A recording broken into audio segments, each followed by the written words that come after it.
So, once again, we are in the new year. Amen. We are in the new year. And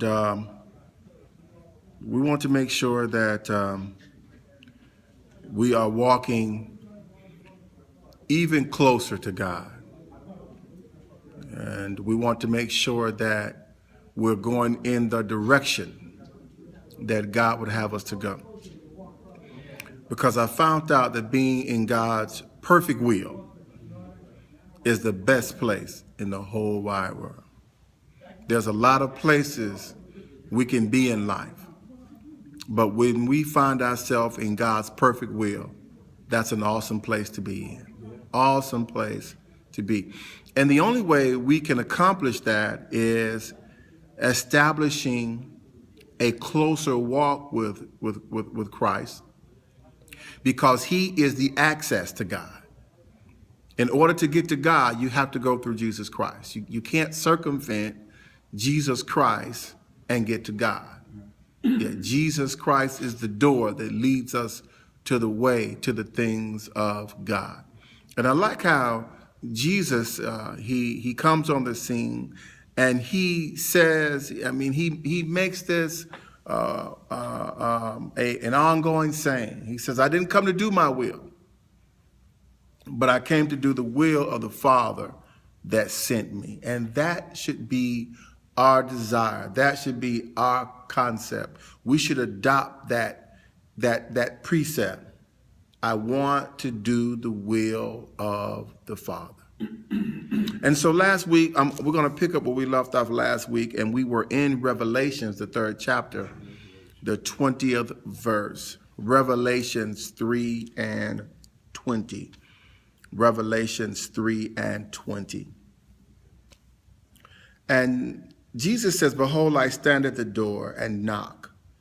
If any man hear my voice and open the door, I will come in to him and will sup with him and he with me.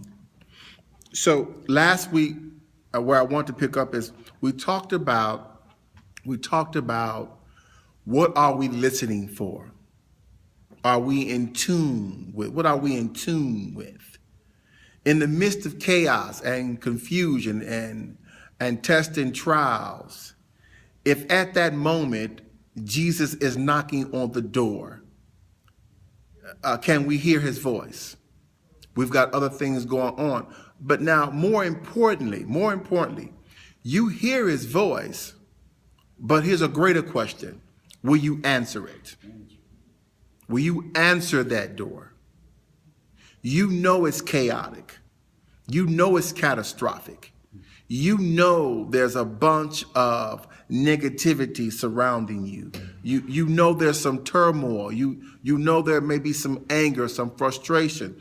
Just because you're in the house doesn't mean everything is going to be going good. You can be in the house of God and things be going bad.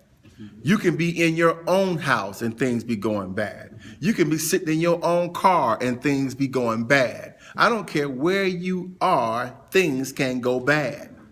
Just because it's yours, just because you think you're in the right place at the right time. How many of you know you can be in the right place at the right time and still encounter some wrong? Huh?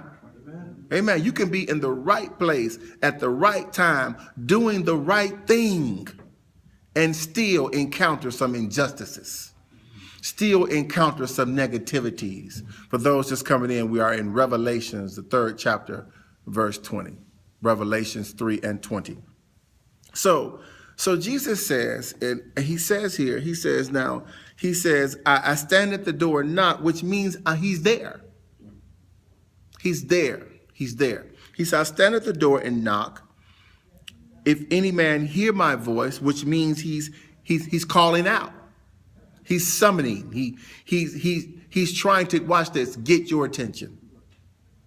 I don't care what's going on in your life. I don't care how difficult it may be. If you would listen, Christ is trying to get your attention.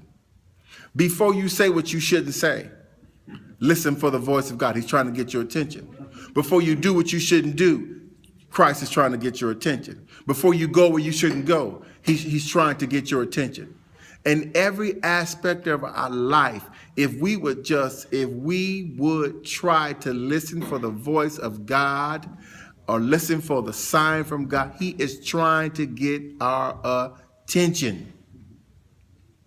Now, I don't know about anybody else, but I do want to pay attention to the voice of God. Amen.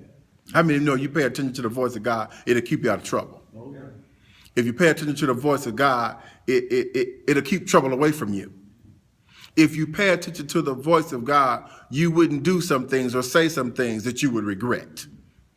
If you listen for the voice of God. And so verse 20, it says, and hear my voice. Now listen, all this is going on. Now Jesus says, and to open the door. Now watch this. It's all according to what you're doing.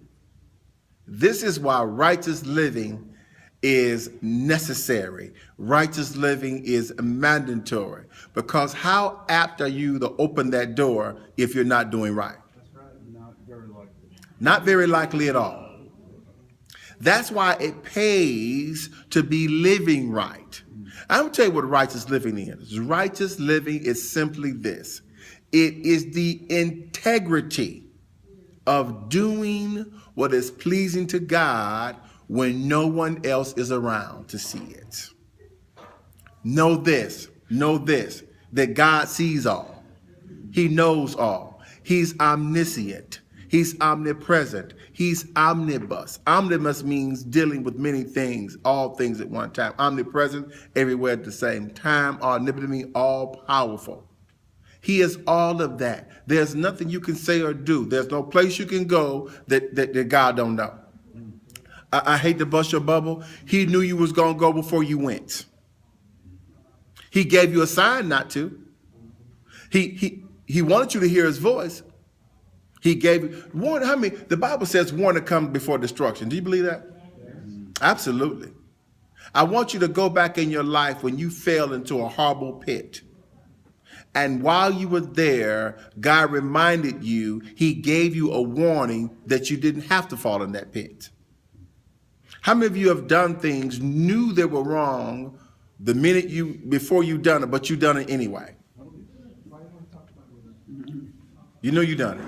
God gave you a sign. He said, now listen now. He says, hear my voice and open the door. Now, what does an open door to Christ means? It means he's welcome. You invite him in. How does Christ come into our hearts? We have to invite him in.